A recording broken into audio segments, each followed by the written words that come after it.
Le PSG commence déjà à en avoir marre de Lionel Messi, restez bien connectés, on en parle tout de suite. Bonjour à tous et bienvenue dans ce nouveau JT Foot Mercato. Le cas Lionel Messi fait beaucoup parler en ce moment au PSG et ce, pour plusieurs raisons. L'arrivée de la Pulga, considéré comme le meilleur joueur de l'histoire du ballon rond, avait déchaîné les foules. Il faut dire que personne ne voyait le sextuple ballon d'or quitter son club de cœur du Barça pour le PSG. Mais pour l'heure, l'Argentin laisse quelque peu sur la fin les fans parisiens. Si la Pulga a fait vivre de sacrées émotions à ces derniers en Ligue des Champions, Messi n'a toujours pas trouvé le chemin défilé en Ligue 1. Sa méforme physique et ses prestations moyennes commenceraient à faire jaser en interne d'après la presse espagnole. Et l'une des principale raison de cet agacement, c'est la sélection argentine. Blessé avec le PSG, Léo Messi s'est pourtant envolé avec l'Albiceleste pour les matchs de qualification pour le Mondial 2022 zone Amérique du Sud. Il a même disputé un petit quart d'heure face à l'Uruguay, dans l'optique d'être apte pour disputer le choc face au Brésil. Pour Léo, ces rassemblements sont une véritable bouffée d'oxygène. En effet, le quotidien généraliste El Espagnol rapporte que la famille Messi ne se sentirait pas très à l'aise dans la capitale française. Pas forcément surprenant puisque récemment il avait confié ne pas supporter les embouteillages parisiens, évoquait déjà un retour à Barcelone pour son après-carrière. 3 mois après son arrivée dans la capitale française, Léo Messi ne s'est donc toujours pas totalement adapté à la vie parisienne. Et vous, que pensez-vous des premiers pas de Léo Messi au PSG? C'est la question du jour. Comme d'habitude, on attend vos avis dans les commentaires. Vendredi dernier, on vous invitait à réagir sur la violente sortie du boss du Bayern au sujet de son homologue parisien Nasser Al-Khelaifi. Et pour beaucoup d'entre vous, si la forme n'y est pas, Lyonnais a entièrement raison sur le fond.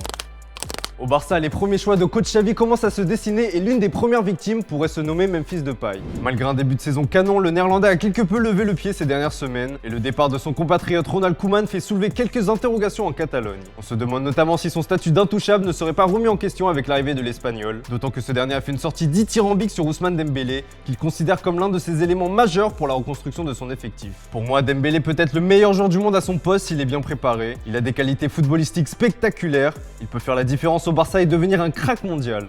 Cela dépend de lui et de sa mentalité. Nous devons nous occuper de lui et l'aider. Sa prolongation est une priorité, sans aucun doute. Le Bata va donc de quoi s'inquiéter, d'autant que le Barça aurait fait de Sterling sa priorité pour le mercato hivernal. Xavi veut un ailier de métier et le joueur de Manchester City correspondrait parfaitement au profil recherché. L'international anglais ne serait pas contre un départ, lui qui ne jouit plus d'un statut de titulaire indiscutable cette saison sous les ordres de Pep Guardiola. Mais les Citizens ne vont faire aucun cadeau et réclameraient ainsi pas moins de 50 millions d'euros. Reste à savoir comment s'arrangera Joan Laporta pour mener à bien cette opération, à l'heure où les caisses barcelonaises semblent plus vides que jamais.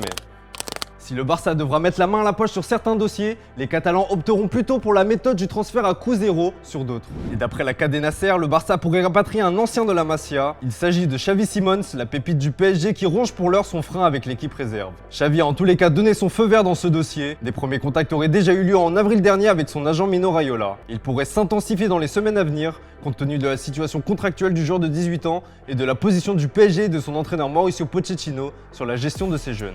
Sí, hay una explicación. 33 jugadores. Oui, il y a une explication. On a 33 joueurs professionnels dans l'effectif.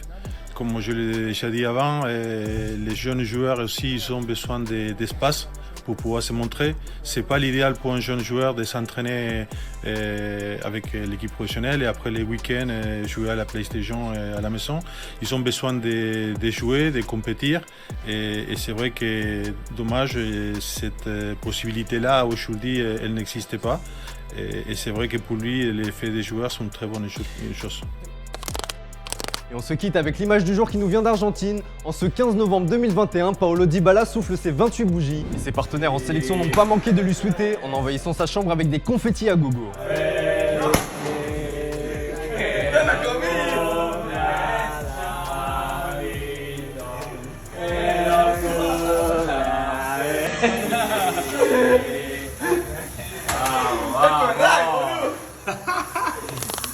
Voilà, c'est tout pour aujourd'hui. Merci pour votre fidélité. Bonne soirée à vous. On se retrouve dès demain pour un nouveau JT Foot Mercato.